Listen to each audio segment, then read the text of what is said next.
बिस्मिल्लाहिर्रहमानिर्रहीम अस्सलामुअलैकुम रहमतुल्लाह। इमरान खान की एहतजाजी कॉल के सामने कोई भी नहीं टिक पा रहा और किसी के अंदर इतनी हिम्मत नहीं, इसकी जुर्रत नहीं है इमरान खान के एहतजाज को रोकने की, क्योंकि इमरान खान की जो कॉल है वो इतनी कामयाब कॉल होती है, इतनी ज़बरदस्त कॉल होती है कि उसमें पीटीआई वर्कर्स और सपोर्टर्स और कारकुन समेत जो है पब्लिक जो है वो भी पार्टिसिपेट करती है, वो भी शिरकत करती है। ये इमरान खान की सबसे बड़ी क्वालिटी है, सबसे बड़ी क्वालिटी कि इमरान खान के पास जो है अवाम की सपोर्ट होती है, अवाम की हिमायत होती है, अवाम की तायद होती है, जिसकी वजह से इमरान खान जब कॉल देता है तो लाखों की तादाद में लोग सड़कों पर आ जाते हैं। और इमरान खान इनको बार बार कहता था कि मैं फिर कॉल दे दूँगा, मैं फिर फाइनल कॉल दे दूँगा, मैं फिर हतमी कॉल दे दूँगा।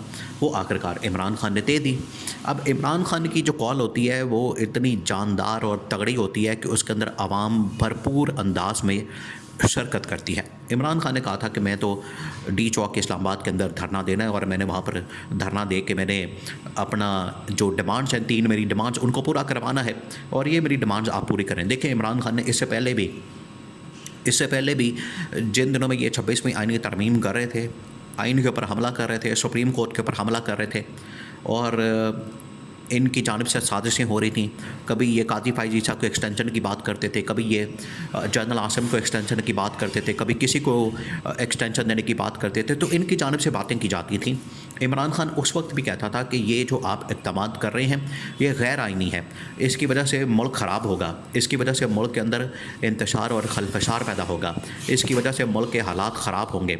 आप सिर्फ अपने इक़्तिदार की खातर, अपनी ताकत की खातर, अपनी हुकूमत की खातर आप ये सारा कुछ कर रहे हैं, तो इससे मुल्क जो है वो बिल्कुल बर्बाद हो जाएगा। इमरान खान ने उस वक्त भी, जिन दिनों में ये 26वीं आईनी तरमीम कर रहे थे, इमरान खान ने उस वक्त भी ये एहतजाज किया था और इमरान खान का वो एहतजाज जो है बड़ा कामयाब रहा था।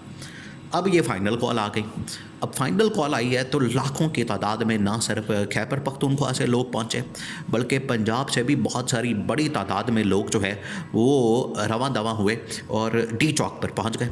अब डी चौक जो है वो पड़ाव है, डी चौक जो है वो अल्टीमेट इनका मंजिल है, वो डेस्टिनेशन है। डी चौक के अंदर पर ये धरना देख कर बैठ गए। तो इससे पहले कि डी चौक के अंदर ये लोग आते, एंटर होते, हुकूमत ने क्या किया? हुकूमत ने ये काम डाला कि हुकूमत ने 245 आर्टिकल लागू किया। 245 आर्टिकल जो है वो असल में गवर्नमेंट को ये इख्तियार देता है, गवर्नमेंट को ये पावर देता है कि वो फ़ौज को अपनी ये सपोर्ट के लिए, अपने ताउन के लिए, हिमायत के लिए बुला सकती है और फ़ौज को यहाँ पर कॉल कर सकती है।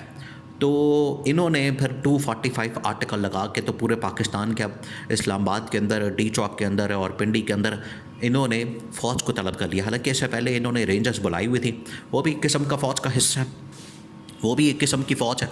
तो रेंजर्स जो है वो सारी इस्लामाबाद के अंदर मौजूद थी। उसके बाद हुकूमत ने ये काम किया कि हुकूमत ने यहाँ पर फ़ौज को बुला लिया। अब फ़ौज जो है वो पूरे आ गई इस्लामाबाद के अंदर और आके तो उसने कंट्रोल संभाल लिया। अब फ़ौज को बुलाने का मकसद क्या है? देखिए, इसके पीछे 2-3 वजूहात हैं। हुकूमत क्या करती है? हुकूमत की जानिब से हमेशा से ये साजिश की जाती है, हुकूमत की जानिब से हमेशा से ये इस तरह की साजिश या मनसूबाबंदी की जाती है कि इमरान खान और पीटीआई को फ़ौज के साथ अपना सामान करवा दिया जाए, इनको डायरेक्ट करवा दिया जाए, इनकी लड़ाई करवा दी जाए।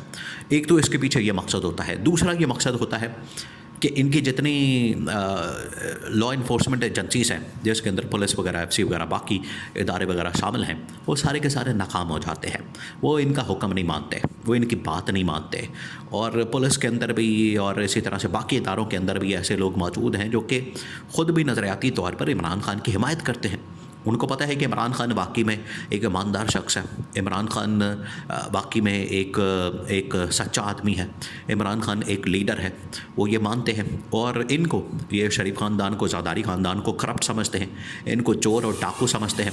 इसकी वजह से पुलिस वाले भी इनके अहकामात मानने से इनकार कर देते हैं। वो कहते हैं कि हम क्यों माने आपके अहकामात, हम क्यों माने आपका हुक्म।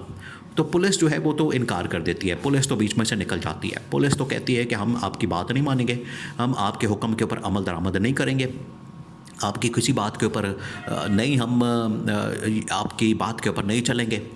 तो वो पुलिस वाले जो है वो इनकार कर देते हैं। जिसके बाद ये होता है कि पुलिस के इनकार की बात जो है ये फिर आखिरकार फ़ौज को बुलाते हैं, इस्टेब्लिशमेंट को बुलाते हैं और इस्टेब्लिशमेंट को कहते हैं। देखिए यही वो असल में तालमेल को साबित करता है, इनके आपस में एक कांटेक्ट को साबित करता है कि फ़ौज को बुलाने का मकसद ये होता है कि ये जनरल आसिम को कहते हैं, आर्मी चीफ़ को कहते हैं।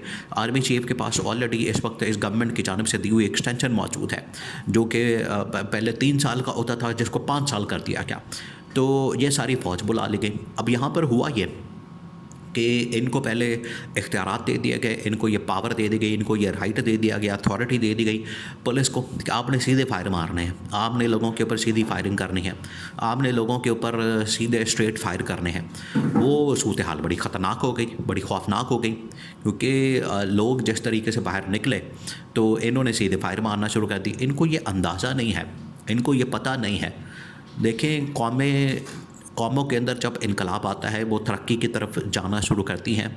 ये 100 साल में 200 साल की तारीख़ में इस तरह के इनकलाब आते हैं कौमों की तारीख़ में, क्योंकि वहाँ पर जो लूट मार का, वहाँ पर जो अफरा तफरी का, नफसा नफसी का एक बसार गर्म होता है, उसकी वजह से कौमें तंग पड़ जाती हैं।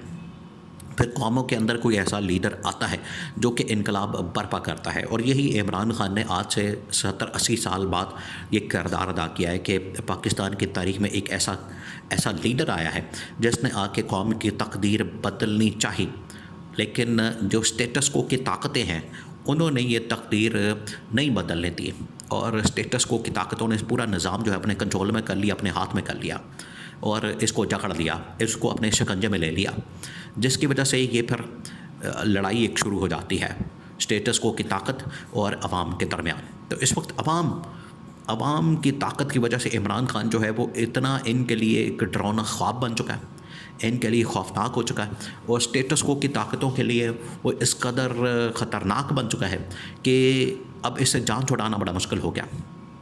अब इससे जान नहीं छुड़ा पा रहे इमरान खान, क्योंकि अब अपनी बात के ऊपर, अपने नज़रिए के ऊपर, अपनी सोच के ऊपर डट चुका है, खड़ा हो चुका है, इसलिए वो हिलने का नाम नहीं ले रहा। पब्लिक उसके साथ है, लोग उसके साथ हैं, तो वो हिल नहीं रहा। इसकी वजह से ये सारा मसला ख़राब हो गया। अब ये फ़ौज को बुला लें, बीच पे किसी और इदारे को बुला लें, अल्टीमेटली तो आखिरकार फ़ौज ही है पाकिस्तान की, जिसने आके अमन अमान की सूरत हाल। अब फ़ौज आ गई है तो वहाँ जितने वर्कर सपोर्टर्स थे वो जाके फ़ौज को जफ्फियाँ डाल रहे हैं, उनकी चुम्मियाँ ले रहे हैं, उनके साथ सेल्फियाँ बना रहे हैं। ये तो फ़ौज भी उनके साथ घुल मिल गई। तो ये अगर कोई ये समझता है कि फ़ौज आके पाकिस्तान के लोगों के ऊपर फायरिंग करेगी, तो ऐसा नहीं हो सकता, ये नहीं होगा, ये इनकी खामख्याली है। फ़ौज कभी भी अपने लोगों के ऊपर फायरिंग नहीं करेगी, ये इनकी गलत फहमी है।